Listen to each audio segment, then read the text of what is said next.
other folk. You pray for your friends. You pray for the church. You pray for your enemies. You pray for our nation and our president. You intercede. Therefore, you are a priest.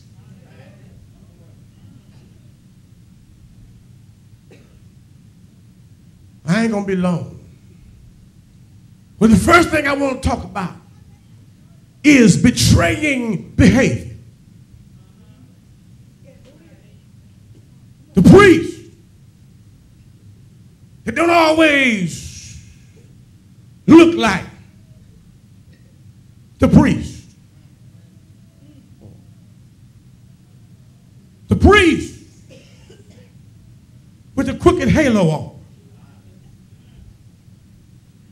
The priest. Yeah, we all priests, but we don't always look like priests. We're a royal priesthood. We know that's right because the Bible doesn't lie.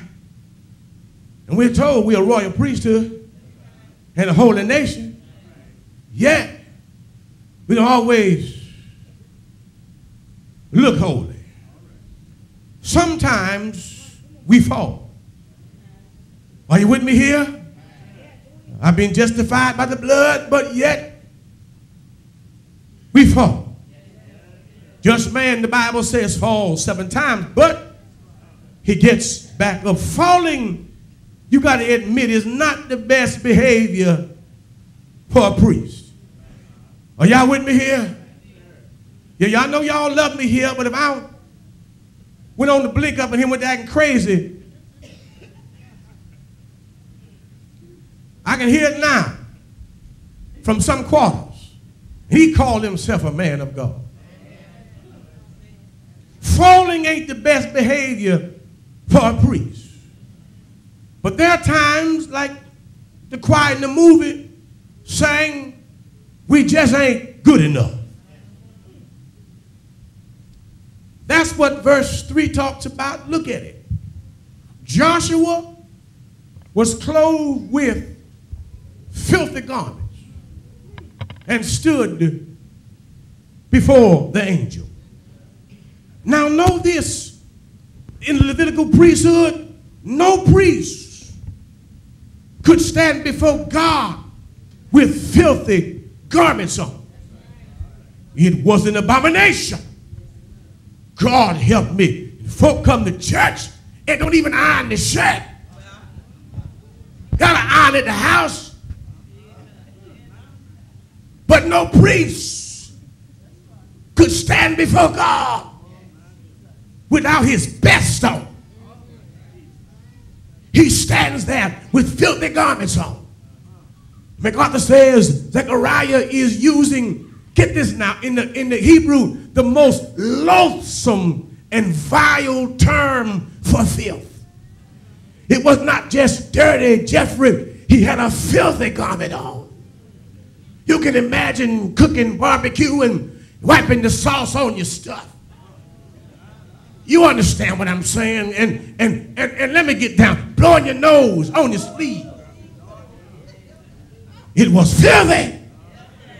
I'm trying to make it real for you. Filthy, filthy. Somebody filthy. It was not just dirty. It was filthy. He's standing before God with a filthy Gwen garment on. He says that this phrase pictures the habitual, defiled condition of the priesthood and the people. They were not just a little bit messed up, but they were shown up. Y'all know shown up messed up. Been messed up a long time, not trying to get right. Toe up from the flow up, flow down, just messed completely up.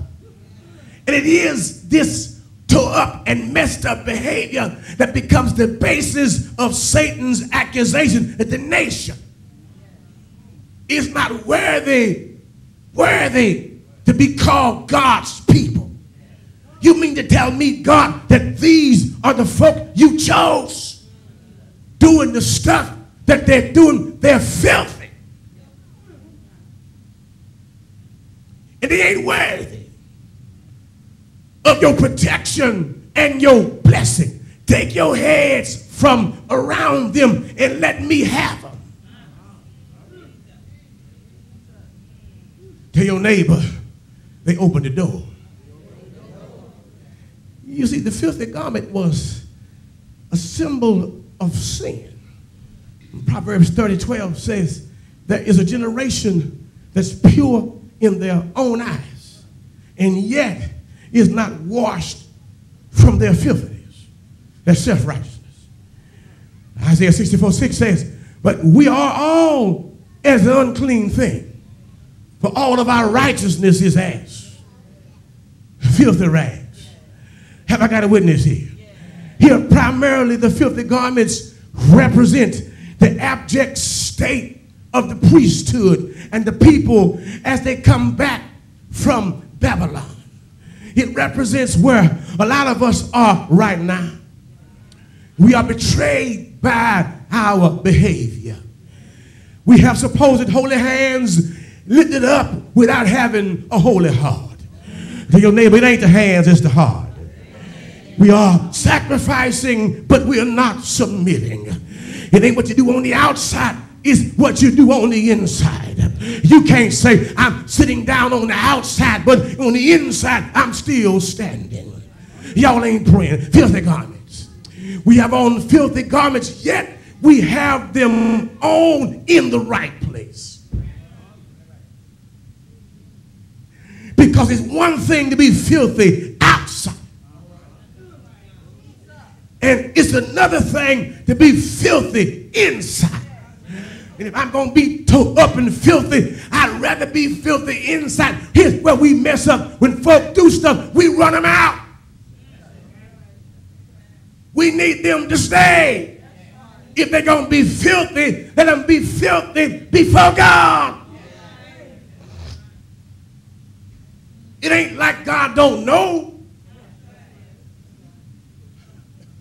So you may as well come to church, because the one that's important knows it anyway. You hide under the house. Let God don't know where you are. And you can reap what you sow there as well as here. So you may as well be here. The text says Joshua stood